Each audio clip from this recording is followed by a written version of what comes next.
Good morning. Do you ever feel like you're running out of gas for God? Galatians 5:7 says, "You ran well. Who hindered you from obeying the truth? This persuasion does not come from him who calls you."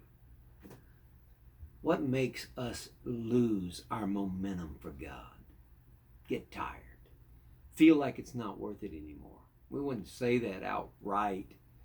But inside, we've kind of compromised with the fact that we're not going to get what we wanted out of life. And this Christianity thing is not really paying off like I thought. I thought I was going to be healthy. I thought I was going to be wealthy. I thought I'd have all my family be protected. I didn't think we were going to get into the messes we're in. And we start to judge God, and we rationalize the fact that it's okay that we don't do the things we used to do. We don't witness like we used to do. We don't have the excitement that we used to have. What makes that happen? Well, we need to go back and understand something. Excitement comes from hope.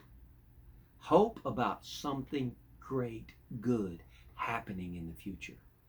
If we see that all of these things are allowed and they have a purpose, and they're making us stronger for something greater. We were created for the glory of God, not for our own happiness, quote unquote. Because sometimes the most wealthy movie stars, the most unhappy people on the face of the earth, and I'm saying that from their own personal testimonies. And you can take somebody that's got the simplest life in the world, and they're the happiest as they can be. How can that be? You say, well, they don't have this, and they don't have that, and they barely have running water. They're living up in Mount Holler, up in upper Tennessee or whatever, and they don't have any of the things I've got. But they're happy. They've got something to look forward to, and they're grateful with what they've got. You know, I look back to Moses, and I want to, you know what he said? When they were complaining about not having water, and he said, I want you to listen to this statement. Must we bring water for you out of this rock? I want to say, did you have a frog in your pocket there, Moses? God's the only one that can bring water out of a rock. He's using you. He determines about the water, and he's allowed these people to be grumpy and mumblers and all this kind of thing. You're not here. You're not responsible for the consequences of your obedience, only for your obedience. That's all I'm asking you for, Moses. But you see, what happened? He started getting physically and emotionally weary with these folks because he felt like part of this reflected upon his self-esteem and his ability to do something. No. Moses, all you have to do is what God calls you to do. You need to run well. Galatians was talking about the fact that they had started going back to the law, and they'd started not living by grace, and they were thinking they were saved by keeping the law.